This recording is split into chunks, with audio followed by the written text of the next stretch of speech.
नमस्कार, news capital express में आपका स्वागत है। बुलेटिन की शुरुआत करते हैं खास खबरों के साथ। सूचना का अधिनियम के अंतर्गत प्राप्त एक जानकारी के से चौंकाने वाला खुलासा हुआ है। सामान्य प्रशासन विभाग द्वारा आवंटित गोडाउन क्रमांक 2 के भवन भीमनगर जुग्गी बस्ती के पास में चल रहे मध्य प्रदेश सचिवालयीन स्पोर्ट्स क्लब में पिछले लगभग 46 वर्षों से चुनाव ही नहीं हुए हैं, जबकि यह क्लब सोसाइटी रजिस्टर्ड करण अधिनियम के अंतर्गत पंजीकृत एक संस्था है। क्लब के पदाधिकारियों द्वारा विधि अनुसार निर्वाचन न कराए जाने और विगत 46 वर्षों से धारा 27-28 की जानकारी उपलब्ध न कराए जाने के कारण असिस्टेंट रजिस्ट्रार फर्म्स और सोसाइटी द्वारा अध्यक्ष सचिव मध्य प्रदेश सचिवालय स्पोर्ट्स क्लब को मध्य प्रदेश सोसाइटी रजिस्ट्रीकरण अधिनियम 1973 की धारा 27-28 के उल्लंघन के कारण अभियोजन प्रोसिक्यूशंस की कार्यवाही के संबंध में सूचना पत्र जारी किया गया। मैं सुधीर नायक, संरक्षक मंत्रालय कर्मचारी संघ। सर, आज आपने पत्रकार वार्ता के बाद अवगत कराया है स्पोर्ट क्लब के बारे में, क्या मुद्दा है सर? किन मुद्दाओं को लेकर लड़ाई आपकी? 1970 में मंत्रालय के सामने कर्मचारियों के लिए एक स्पोर्ट्स क्लब का पंजीयन उस समय के लोगों ने कराया था, जिसके लिए सरकार ने वहां जगह मुहैया कराई थी मंत्रालय के सामने। तो उस कुछ समय तक जब उसका पंजीयन हुआ था तो उस समय जो लोग थे उनने उसको चलाया। उनके रिटायरमेंट के बाद में उस पे कुछ लोगों ने अवैध कब्जा कर लिया। वो 46 साल से उस संस्था के चुनाव नहीं कराए गए आज तक, और ना वहां कोई खेल गतिविधियां होती हैं और ना वहां कोई मंत्रालय के लोग जाते हैं। बाहर के लोगों का जमावड़ा लगा रहता है और गैर खेल गतिविधियां वहां पे किसी का जन्मदिन मनाना, कहीं दुकानदारी करना, ये सब वहां पे चलता है। तो इसको लेकर के मंत्रालय के कर्मचारियों में बड़ा आक्रोश था और उन लोगों ने एक लिखित ज्ञापन दिया। हम लोगों ने भी संघ की ओर से दिया। तो पंजीयक ने जांच कराई जिसमें उस संस्था को अवैध पाया गया। 46 साल से उसके चुनाव नहीं हुए हैं। उन लोगों को नोटिस दिया गया है और उनके विरुद्ध मुकदमा कायम करने की कार्रवाई पंजीयक द्वारा की जा रही है। और हम ये चाहते हैं कि संस्था इस तरीके के अवैधानिक लोगों के कब्जे से मुक्त हो और उसका कर्मचारियों के हित में सदुपयोग हो सके। सर, उसका कहाँ फायदा चलता था कर्मचारियों के हित में, जो अभी नहीं मिल पा रहा है, जिससे कि भारी आक्रोश जो जताया जा रहा है जी, तो थोड़ा सा बताइए। भाई, वहां कोई खेल गतिविधियां होती नहीं है। तो पहली बात तो जो खेलों को प्रोत्साहन मिलना चाहिए वो मिलना बिल्कुल बंद हो गया। चुनाव उसके होते नहीं है, ना उनने 46 साल से किसी को सदस्य बनाया, जबकि इसके बीच में 46 सालों में खिलाड़ी कोटे से बहुत सारे कर्मचारियों की भर्ती हुई। विक्रम अवार्डी लोग तक मंत्रालय में आए हैं, लेकिन उनको उसमें कई मेंबर ही नहीं बनाया गया। वो कुछ मुट्ठी भर लोग उस पर कब्जा किए हुए। इसी बीच में कई बार उनको सरकार से अनुदान भी मिला। वो खेल प्रतियोगिताओं में भाग लेने के नाम पे शासन से उनको विशेष अवकाश भी स्वीकृत किया गया।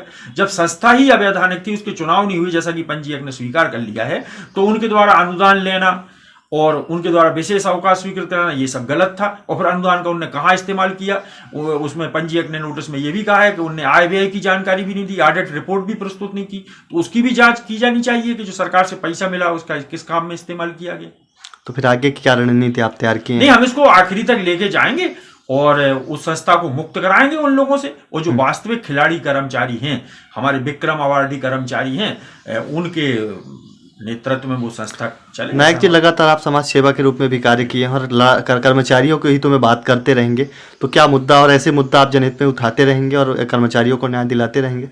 बिल्कुल बिल्कुल भाई, हमारा तो ये जीवन का हमने संकल्प ही ले रखा है कि अपना थोड़ा सा जो जीवन अपन को मिला है, ये जितना दूसरों के काम आ जाए, जहां जितना यथाशक्ति अपन कर सकते वो हम हमेशा करते। आज भोपाल से देवास की ओर जाते समय कृषि मंत्री नरेंद्र सिंह तोमर दोपहर में आष्टा कार्यकर्ताओं से भेंट कर उनकी समस्याओं के बारे में जानकारी प्राप्त की। आष्टा पहुंचने पर आष्टा विधायक रघुनाथ सिंह मालवीय, भारतीय जनता पार्टी के पूर्व जिलाध्यक्ष ललित नागौरी, नगर अध्यक्ष अतुल शर्मा ने भव्य अगवानी की। इस दौरान मीडिया से चर्चा कर शासन द्वारा किसानों के लिए चलाई जा रही योजना के बारे में जानकारी दी और पंचों राज्यों में भी बीजेपी की जीत हासिल करने की बात कही। किसानों की आय दुगनी हो, इस दिशा में भारत सरकार ने अनेक कार्यक्रम संचालित किए हैं। सबसे पहले तो अगर आप देखोगे तो पीएम किसान सम्मान निधि के माध्यम से एक साल में 6,000 रुपया 11.5 करोड़ किसानों के जेब में जा रहा है, उनके खातों में जा रहा है। तो 6,000 रुपया साल की तो ये सीधी वृद्धि हो गई। फिर इसके बाद खाद पर, बीज पर, पेस्टिसाइड पर, सब पर सब्सिडी है।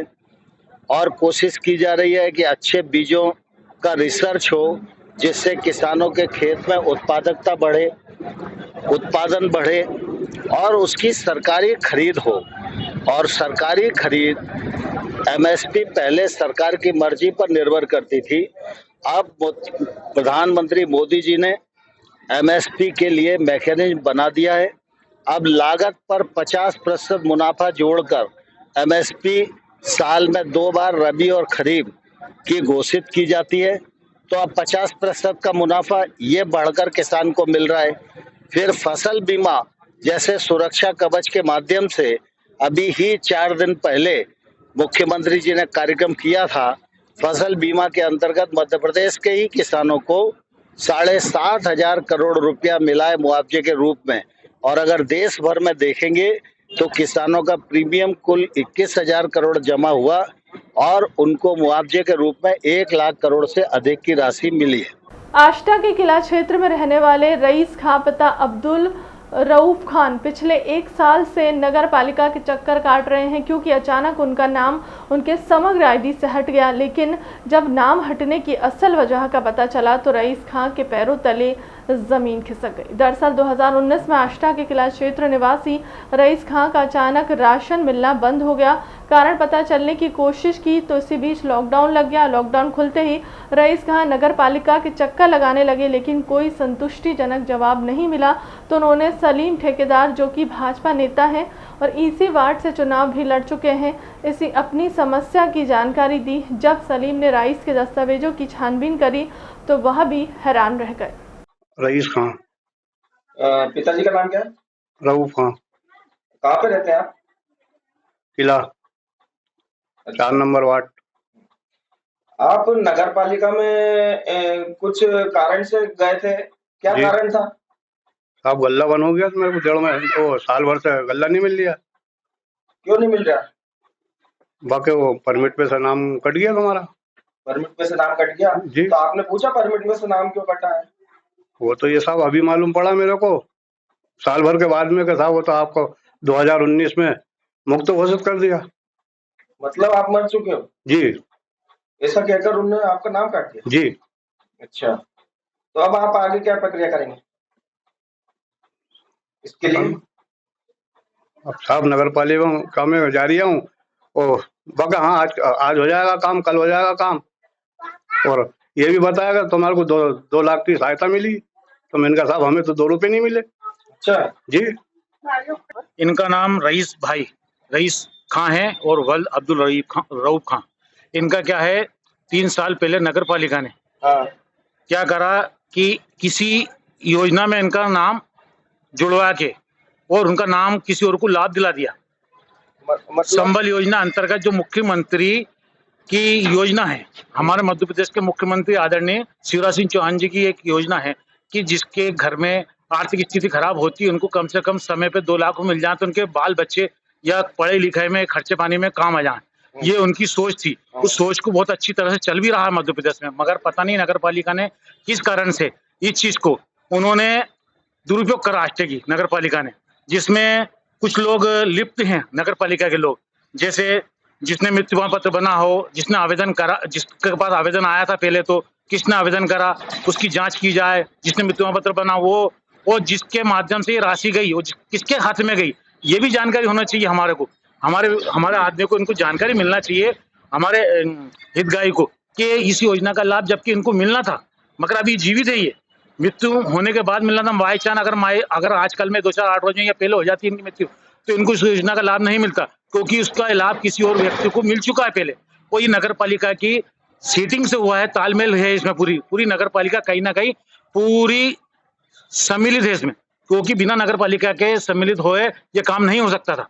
आपको कब मालूम पड़ा ये कि ऐसा हो गया है और ये 15 रोज पहले मेरे को नगर पालिका मिले, मतलब 15 दिन पूर्व मेरे को ही नगर पालिका मिले क्या सलीम, मैंने इनके वार्ड से चुनाव लड़ा था भाजपा से, तो मैं इनको जानता हूँ व्यक्तिगत और ये भी मुझे जानते हैं, मगर क्या करा इन्होंने के चक्कर लगा रहा है नगर पालिका कई दिनों सालों से, साल भर हो गया चक्कर लगाते, मगर जब इन्होंने मेरे को कागज दिए, जब मैंने इसकी छानबीन करी तो जब मेरे को मालूम पड़ा कि इनको मृत्यु घोषित कर दिया गया है 1/1/2019 को इनको मृत्यु घोषित करके और 2 लाख रुपए की जो संबल योजना के अंतर्गत लाभ मिलता है वो किसी और व्यक्ति को दिया गया नगर पालिका के माध्यम से, और 5,000 रुपए अंत्येष्टि के मिलते हैं जो आर्थिक स्थिति के लिए, जिसमें दाग कफन या जो भी चीज होती है उनको बहुत मदद मिल जाए।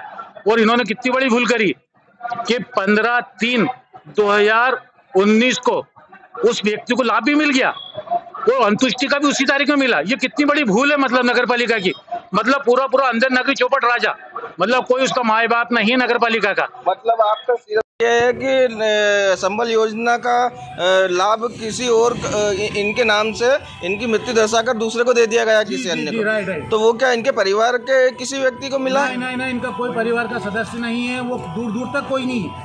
ये जिसको लाभ मिला, हम तो अधिकारी से और उच्च अधिकारी से निवेदन करते हैं कि इसकी जांच की जाए, वो कड़ी से कड़ी कार्रवाई की जाए। जो भी इसमें अधिकारी जो लिप्त हों, चाहे पूर्व में हो या वर्तमान में हो, उनकी सबकी जांच की जाए और उन पर जो हो उन पर कड़ी से कड़ी कार्रवाई करके उनको जेल का रास्ता दिखाया जाए। ये मध्य प्रदेश की भाजपा सरकार है, बख्शेगी नहीं, चाहे कोई भी अपराधी हो।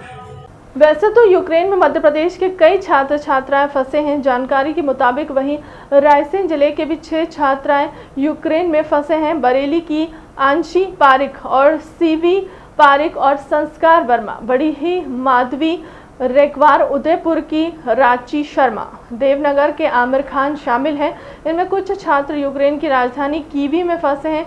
सभी छात्र छात्राओं MBBS की पढ़ाई करने यूक्रेन गए थे। छात्र छात्राओं के माता पिता ने भारत सरकार से सुरक्षित घर पहुंचाने की अपील कर रहे हैं। वहीं यूक्रेन में फंसे अपने छात्र छात्राओं के लिए परिजन परेशान हैं।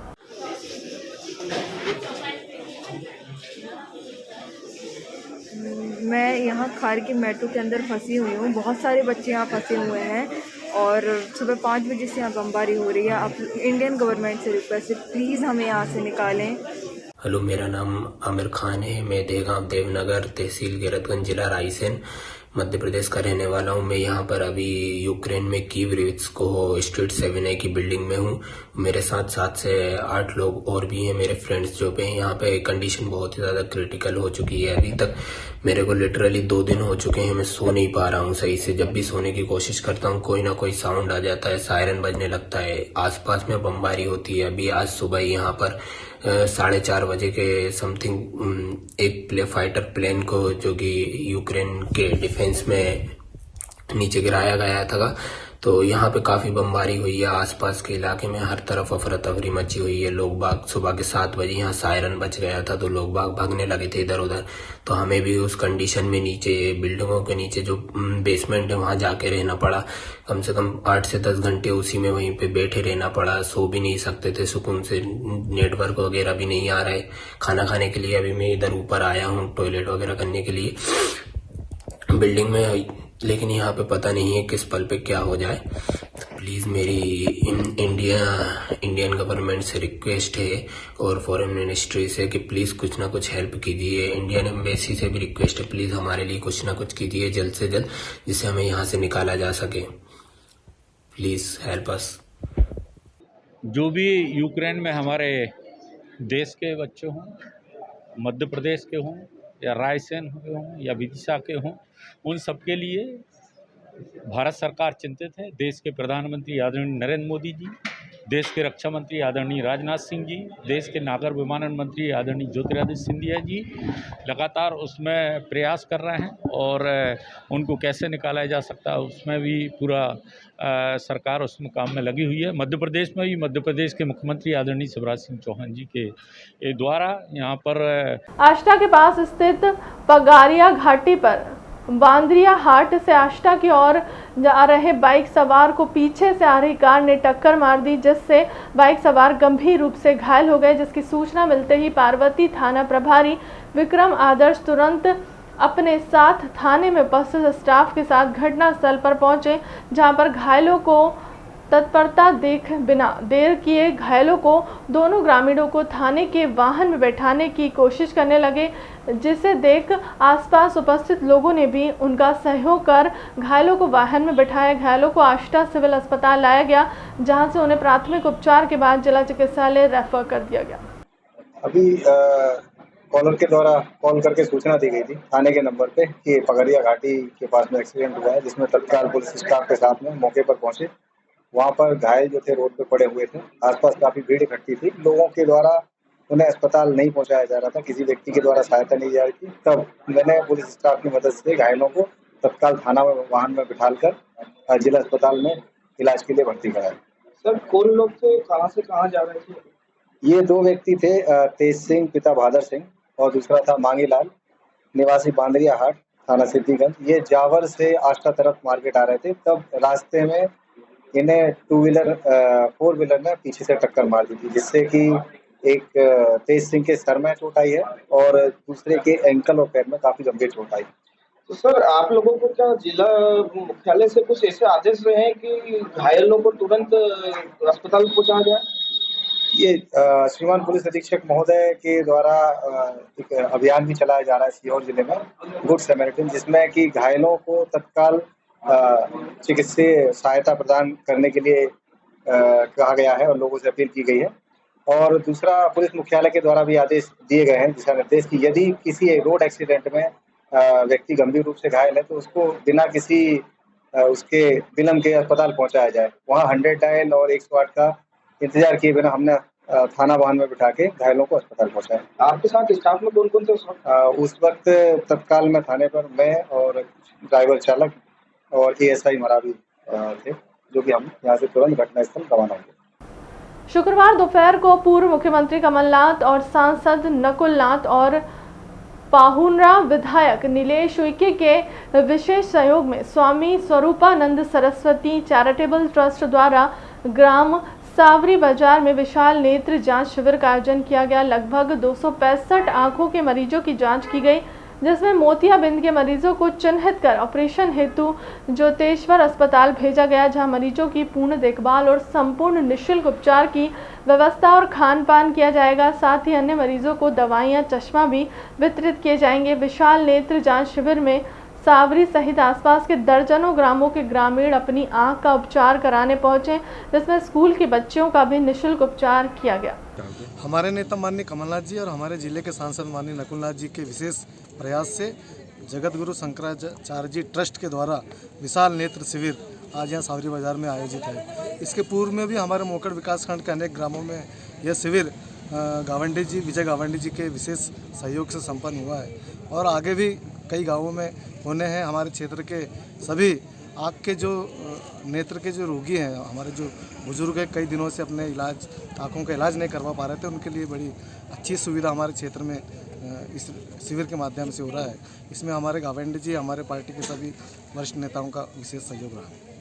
हमारे सर्वमान्य नेता मध्य प्रदेश के पूर्व मुख्यमंत्री आदरणीय कमलनाथ जी, हमारे जिले के लाडले सांसद आदरणीय नकुलनाथ जी, इस क्षेत्र के लाडले विधायक आदरणीय नीलेश उइके जी के माध्यम से जगत गुरु शंकराचार्य स्वामी स्वरूपानंद सरस्वती महाराज जी के ट्रस्ट द्वारा आज सावरी में विशाल नेत्र शिविर का आयोजन किया गया है। मेरा सभी लोगों से निवेदन है इस शिविर में अधिक से अधिक लोग आए और अपनी आंखों की जांच कराएं, क्योंकि आँख से दिखेगा ही तो ही ठीक है, ये तो बेकार हो जाता है अगर दिखे ना आँख से। तो मेरा सभी से निवेदन है कि हम माननीय कमलनाथ जी और नकुलनाथ जी और विधायक जी के माध्यम से इस शिविर का आयोजन किया गया है। इस शिविर में जिन जिन लोगों की आँखों की जांच होगी और जिनमें मोतियाबिंद पाया जाएगा, उन लोगों को ट्रस्ट की बस द्वारा यहाँ से फ्री ले जाया जाएगा। खाना पीना रहना सब फ्री है, किसी भी प्रकार की कोई शुल्क नहीं है।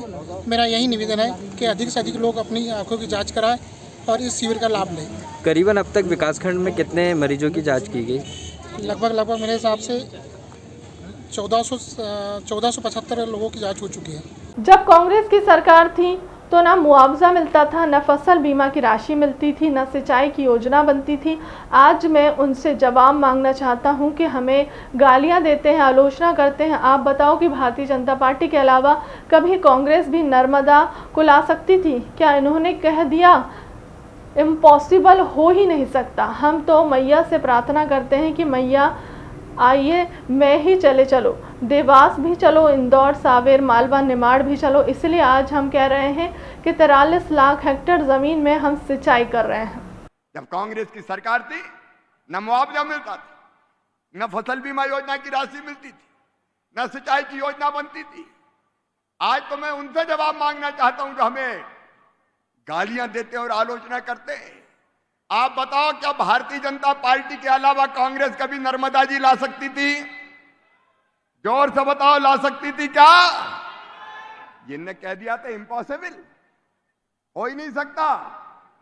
हम तो मैया से प्रार्थना करते हैं कि पाइप में ही मैया चले चलो, देवास भी चलो, इंदौर भी चलो, सावेर भी चलो, मालवा भी चलो, निवाड़ भी चलो। और इसलिए आज हम कह रहे हैं 43 लाख हेक्टेयर जमीन में अभी हम सिंचाई कर रहे हैं, 65 लाख हेक्टेयर तक इस सिंचाई को ले जाएंगे बहनों और भाइयों, 65 लाख हेक्टेयर तक। आज ये हमसे बात करते हैं। जब इनकी सरकारें हुआ करती थी तो इनका दृष्टिकोण रहता था, आपको पता, खूब पानी गिरा, फसलें तबाह हो गई थी, तब तुलसी भैया उधर ही थे, मांग मांग के मर गए। कमलनाथ जी ने ठेका दिखा दिया, बीमा तो दूर, आरबीसी 6-4 का पैसा नहीं दिया। दिया था क्या बताओ? अरे दिया था क्या? जो एक ढेरा नहीं देते थे वो हम पे सवाल उठा रहे हैं। जब उनकी सरकार थी तो वो तो कहते थे नुकसान लिखो ही मत, कम से कम लिखो ताकि किसानों को देना ना पड़े। और हमारा साफ कहना है कि नुकसान हो जाए तो पूरा का पूरा लिखना, गड़बड़ नहीं हो जाए। किसानों की सूची जिनका नुकसान हुआ है पंचायत भवन पे चिपकाना, ताकि किसी को आपत्ति हो तो वो बता दे। एडिशनल कमिश्नर सचिन अतुलकर ने बताया कि कल रात को लगभग 11:30 बजे 4 महिला आरक्षक वाहन की टक्कर से घायल हो गई थी। चारों महिला आरक्षक सुरक्षित हैं, अस्पताल की निगरानी में हैं, खतरे से बाहर हैं, गाड़ी को ट्रेस कर लिया है, सुरक्षित समुचित इलाज की व्यवस्था कर दी गई है। बराबर अस्पताल के कंटेनर में है अधिकारी। पुलिस, यातायात पुलिस द्वारा एक अभियान चलाया जा रहा है जिसमें विशेषकर जो सार्वजनिक स्थान हैं जहाँ से पब्लिक ट्रांसपोर्ट के लिए बसेस जाती हैं, या ऑटो स्टैंड हों या बस स्टैंड हों या लोकल बसेस हों, वहाँ सभी स्थानों पे व्यवस्था किस प्रकार की जाए इसका अभियान लगभग 15 दिन पूर्व से ही चालू किया गया है। वहाँ पर जहाँ आवश्यकता है कि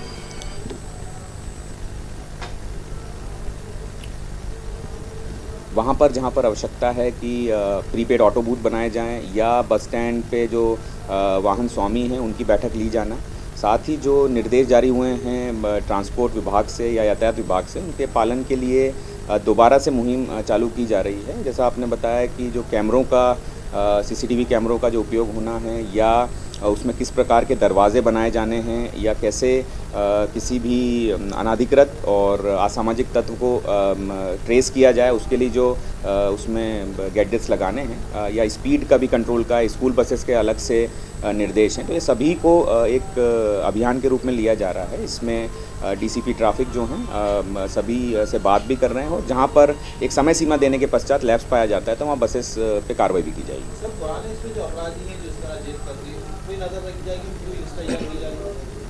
पिछले 10 वर्षों के जितने भी संपत्ति संबंधित अपराधों के अपराधी हैं उन सभी को सूचीबद्ध किया गया है और सूचीबद्ध करने के बाद एक विशेष अभियान के रूप में इन सभी का जो वेरिफिकेशन किया जा रहा है, इनके वर्तमान जो व्यवसाय हैं उनको देखा जा रहा है, इनके फैमिली ट्री, इनके रहने का स्थान और अन्य जो जानकारी हैं वो पुलिस एकत्रित कर रही है।